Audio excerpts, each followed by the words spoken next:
wassalatu wassalamu ala asrofil anbiya'i wal mursalin wa ala alihi wa sahbihi rasulillahi ajma'in, amma ba'du. Pertama-tama marilah kita sama-sama mengucapkan puji dan syukur kehadirat Allah Subhanahu wa taala, yang mana pada hari ini ibu dan anak-anak ibu yang mendengar di rumah diberikan kesehatan oleh Allah Subhanahu wa taala.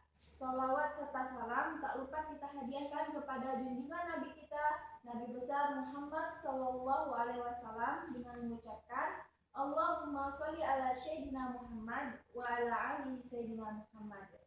Baiklah, perkenalkan, nama Ibu Praviwi dari STEM Miftahul Ulum Tanjung Pinang, semester 7, jurusan Pendidikan Agama Islam. Nah, pada kesempatan hari ini Ibu akan membuat video pembelajaran untuk anak-anak Ibu semua di rumah.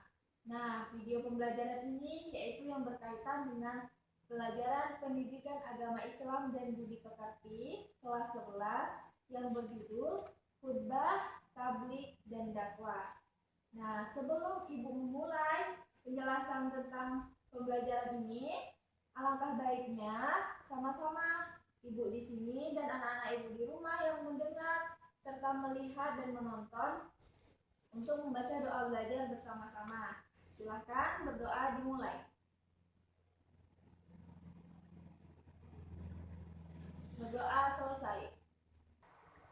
Baiklah, sebelum Ibu menjelaskan tentang materi pada hari ini, Ibu akan menyampaikan beberapa tujuan pembelajaran yang akan Ibu sampaikan untuk anak-anak Ibu semua di rumah. Nah, tujuan pembelajarannya yaitu yang pertama, menjelaskan pengertian dari khutbah, tablik, dan dakwah. Kemudian yang kedua, yaitu menjelaskan mengapa sih pentingnya khutbah tadi, terus tablik tadi, kemudian dakwah. Kita, Ibu dan anak-anak semua sebagai umat muslim diperintahkan untuk melaksanakan dakwah Islam sesuai dengan kemampuan kita. Maksudnya itu memberitahukan kebenaran kepada umat Islam lainnya sesuai dengan kemampuan kita. Karena Allah Subhanahu wa taala telah memberikan predikat untuk umat Islam, yaitu sebagai khairu ummah, yang artinya sebaik-baiknya umat Islam.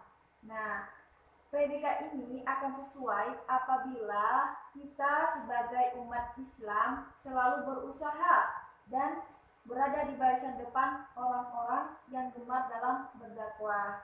Ini sesuai dengan hadis riwayat Bukhari, balighu anni walau ayat, yaitu artinya sampaikanlah dariku walau satu ayat gitu. Kemudian tertera juga dalam Al-Quran surah Al-Imran ayat 110, Bismillahirrahmanirrahim, kuntum khaira ummatin ukhrijat linnas ta'muruna bil ma'ruf wa tanhauna 'anil munkar wa tu'minuna billah. Kamu, umat Islam, adalah umat terbaik yang dilahirkan untuk manusia, karena kamu menyuruh berbuat yang ma'ruf dan mencegah yang mungkar dan beriman kepada Allah. Nah, jadi itu dia dakwah ini. Kita sebagai umat muslim ya, wajib menyampaikan kebenaran kepada umat muslim lainnya. Langsung saja, hari ini Ibu akan menjelaskan materi yang berkaitan dengan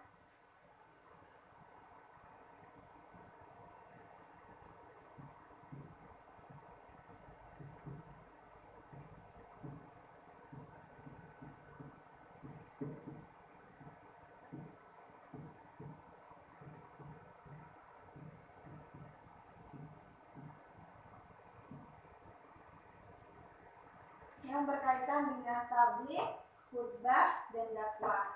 Nah, kita masuk dulu nih ke pengertian dari tabligh. Tabligh itu apa sih? Nah, tabligh secara bahasa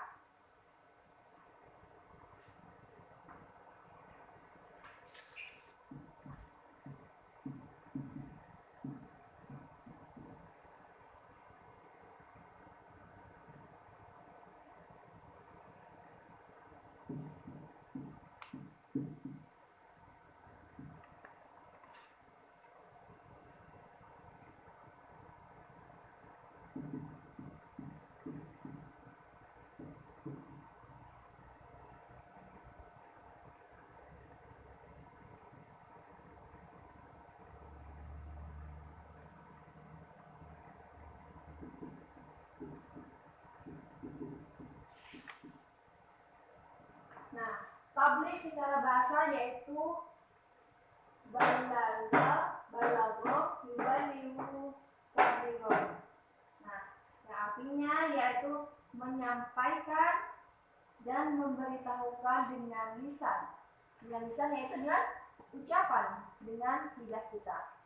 Nah, sedangkan menurut istilah, tabligh ini ialah menyampaikan pesan Allah Subhanahu wa Ta'ala secara lisan kepada satu orang atau lebih. Kemudian untuk diamalkan dan diketahui isinya. Nah, contohnya seperti apa tabligh ini? Contohnya ketika diadakan tabligh akbar yang pernah kita dengar kan, tabligh akbar itu bisa juga ini merupakan contoh dari tabligh. Nah, ada juga contoh Rasulullah memerintahkan kepada sahabat yang datang di majelis tersebut untuk menyampaikan suatu ayat kepada sahabat yang tidak hadir.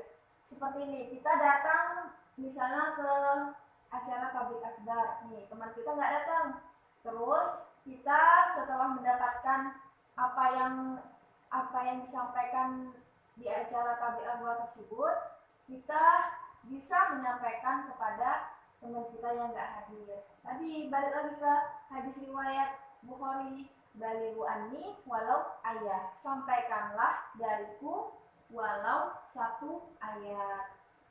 Nah, itu tadi tabligh. Kemudian kita masuk ke pengertian yang kedua, yaitu khutbah. Khutbah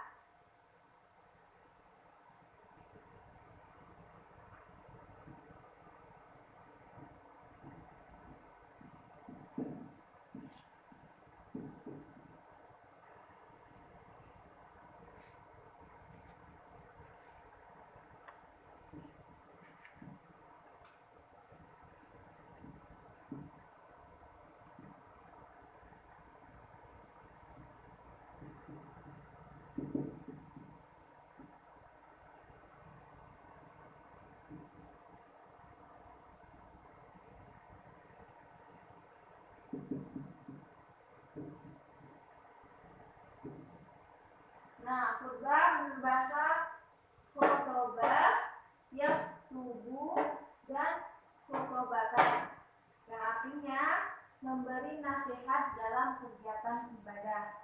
Nah, jadi kalau khutbah ini disampaikannya diselingi dengan kegiatan ibadah. Contohnya seperti apa? Contohnya khutbah pada sholat Jumat, contohnya pada ibadah sholat Jumat, sholat Idul Adha, Idul Fitri, istisqa, terus ibadah nikah, apalagi ya, wukuf dan lain sebagainya yang di dalamnya terdapat khutbah. Nah, sedangkan menurut istilah, khutbah ini yaitu kegiatan ceramah kepada sejumlah orang Islam dengan syarat dan rukun tertentu yang berkaitan langsung dengan keabsahan dan kesunahan ibadah.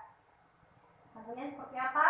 Contohnya khutbah Jumat untuk sholat Jumat, khutbah Idul Adha untuk sholat Idul Adha, khutbah nikah untuk kesunahan akad nikah dan lain sebagainya yang diiringi dengan ibadah gitu. Kemudian yang ketiga ada dakwah. Dakwah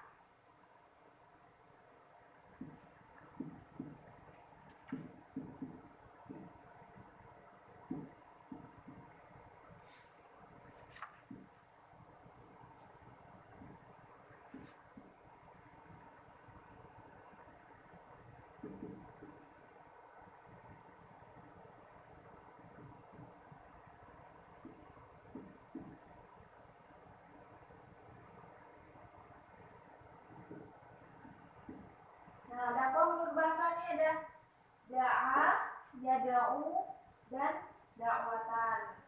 Nah, dakwah ini secara bahasa tadi yang artinya itu memanggil, menyeru, dan mengajak pada suatu hal. Ya, suatu hal ini yaitu berkaitan dengan kebaikan.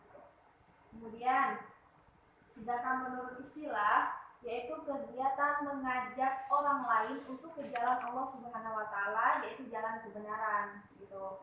Jadi mengajaknya juga tidak secara paksaan, tetapi dengan lemah lembut ya, dengan diberikan alasan kenapa ini benar gitu, tidak maksa, ayo ikut ini yang benar gitu. Itu orang bahkan mau dengar aja mungkin nggak mau gitu, apalagi mau menjalankan apa yang kita sampaikan. Nah, di sini metode dakwah itu ada dua, anak-anak ibu. Yang pertama yaitu metode dakwah bil lisan, yaitu metode dakwah yang dikeluarkan dari mulut kita.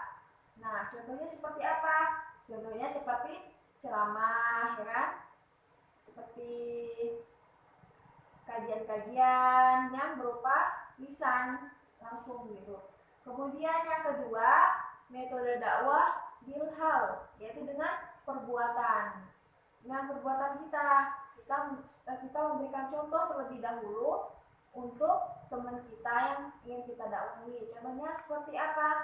Contohnya nih, misalnya nih, kita mau mengajak teman kita untuk memakai jilbab ya, jilbab dan memakainya sesuai dengan syariat yang benar. Tapi kita yang menyampaikan saja belum berjilbab ya, belum berhijab. Jadi bagaimana teman kita mau dengar dan mau mengikuti apa yang kita sampaikan, sedangkan kita tidak memberikan contohnya terlebih dahulu.